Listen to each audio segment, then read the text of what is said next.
തദ്ദേശ സ്വയംഭരണ സ്ഥാപനങ്ങളിലേക്കുള്ള അധ്യക്ഷന്മാരുടെ സംവരണ കാര്യത്തിലും തീരുമാനമായതിനു പിന്നാലെ രാഷ്ട്രീയ പാർട്ടികൾ പൂർണ്ണമായും തെരഞ്ഞെടുപ്പ് ഗോതയിലേക്ക് ഇറങ്ങിയിരിക്കുകയാണ്. കഴിഞ്ഞ കുറെ മാസങ്ങളായി അണിയറയിൽ നടന്നിരുന്ന കരുനീക്കങ്ങളും ചരടുവലികളും അവസാനിപ്പിച്ച് മത്സരിക്കാനുള്ള സ്ഥാനാർത്ഥികളെ അണിനിരത്താനുള്ള മുന്നൊരുക്കങ്ങളിലാണ് മുന്നണികൾ. സംസ്ഥാനത്തെ തദ്ദേശ സ്ഥാപനങ്ങളിൽ വാശിയേറിയ മത്സരം പ്രതീക്ഷിക്കുന്ന കോർപ്പറേഷനുകളിൽ ഒന്നാണ് കോഴിക്കോട്. കോഴിക്കോട് കോർപ്പറേഷനിൽ 4.5 പതിറ്റാണ്ടായി ഇടതുമുന്നണിയാണ് അധികാരത്തിലുള്ളത്.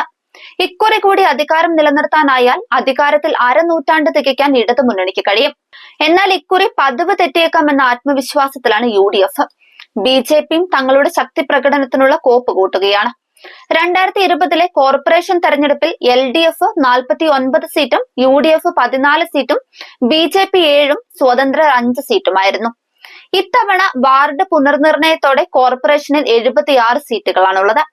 പുതിയ വാർഡ് അതിരുകൾ, പേരുകൾ എന്നിവ അന്തിമമായതോടെ രാഷ്ട്രീയ സാഹചര്യം തങ്ങൾക്ക് അനുകൂലമെന്നാണ് മൂന്ന് മുന്നണികളുടെയും അവകാശവാദം.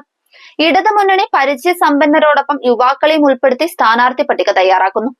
മേയർ സ്ഥാനാർത്ഥിയായി CPM നേതാവ് CP മുസാഫർ അഹമ്മദിനാണ് മുൻതൂക്കമുള്ളത്. മുൻ MLA A പ്രദീപ് കുമാറിന്റെ മകൾ അമിത പ്രദീപും സ്ഥാനാർത്ഥി പട്ടികയിൽ ഉൾപ്പെടാനാണ് സാധ്യത. നിലവിലെ മേയർ ബീന ഫിലിപ്പ് മത്സരിക്കില്ല.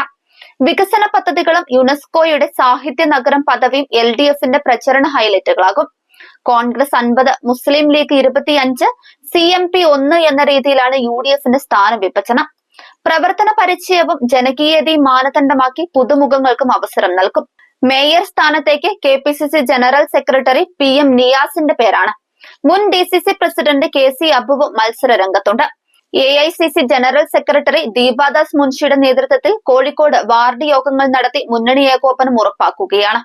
കോഴിക്കോട് കോർപ്പറേഷനിൽ ശക്തി വർദ്ധിപ്പിക്കാൻ BJP ആസൂത്രിത പ്രചാരണമാണ് നടത്തുന്നത്. കേന്ദ്ര പദ്ധതികൾക്ക് പിന്നിലെ യഥാർത്ഥ കരുത്ത് മോദി സർക്കാരാണ് എന്ന മുദ്രാവാക്യത്തോടെയാണ് പ്രചാരണം. റെയിൽവേ സ്റ്റേഷൻ വികസനം, ഹൈവേ വിപുലീകരണം തുടങ്ങിയ പദ്ധതികളിലൂടെ കേന്ദ്ര സർക്കാരിന്റെ പങ്ക് ചൂണ്ടിക്കാട്ടുമെന്നും BJP സിറ്റി ജില്ലാ പ്രസിഡന്റ് KP പ്രകാശ് ബാബു വ്യക്തമാക്കി. മഹിളാ മോർച്ച സംസ്ഥാന അധ്യക്ഷ നവ്യ ഹരിദാസ് ഇത്തവണ മത്സരിക്കില്ല. അഴിമതി ആരോപണങ്ങളും ശബരിമല സ്വർണ്ണ കവർച്ചയും ഉൾപ്പെടുത്തി LDFനെതിരെ ശക്തമായി പ്രചാരണം നടത്താനാണ് BJP പദ്ധതിയിടുന്നത്. LDF അധികാരം നിലനിർത്താൻ ശ്രമിക്കുമ്പോൾ UDF തിരിച്ചുപിടിക്കാനുള്ള ഒരുക്കത്തിലാണ്. അതിക്രമിച്ച് മുന്നേറാനാണ് BJP പ്ലാൻ. രാഷ്ട്രീയ നിരീക്ഷകർ വിലയിരുത്തുന്നത് പോലെ കോഴിക്കോട് കോർപ്പറേഷനിൽ ഇത്തവണയും പോരാട്ടം ത്രികോണമാകും.